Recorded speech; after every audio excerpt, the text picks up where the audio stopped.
Earth, one of the few life-bearing worlds in the known universe. Once abundant with life, beautiful, complex and mysterious, its vibrancy has faded. Humanity, once guided by a capacity for justice and kindness,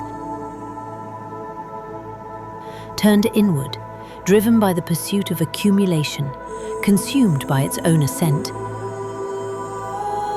It chose division over balance, hoarding rather than sharing, elevating itself over its own kind. In doing so, it set in motion a quiet unraveling not only of its world, but of itself. The nations of Earth did not fall all at once. They fractured, slowly under the weight of conflict, ideology and the relentless pursuit of dominance.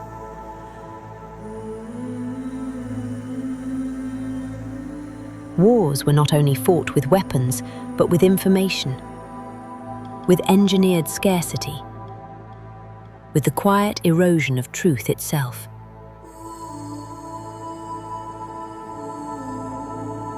Lines were drawn and redrawn until there was nothing left worth dividing. Warnings came of climate, of collapse, of consequence. They were dismissed, delayed, denied. By the year 2033, all regulations were dissolved to pave the way for profits.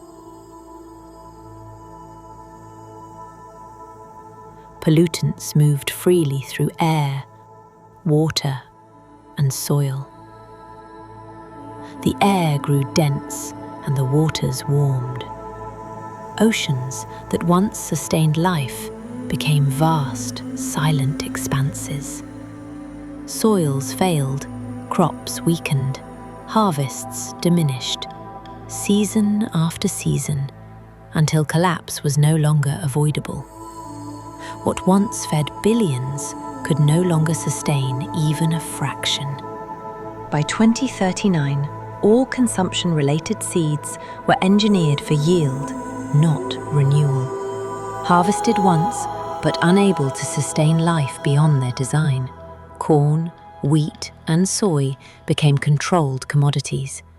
Food was no longer grown, it was manufactured, confined to corporate-owned, regulated hydroponic systems.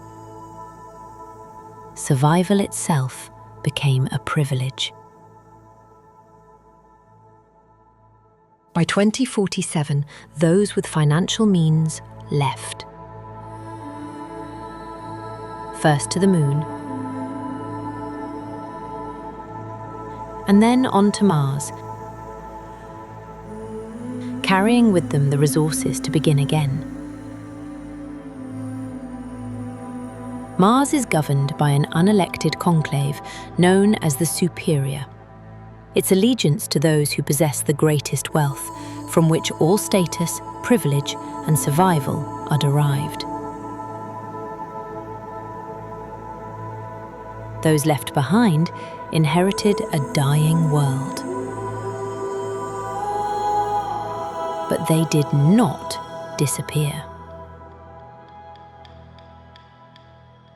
They adapted, resourceful, resilient, forming alliances in the midst of sparsity, where survival depends not on strength alone, but on one another.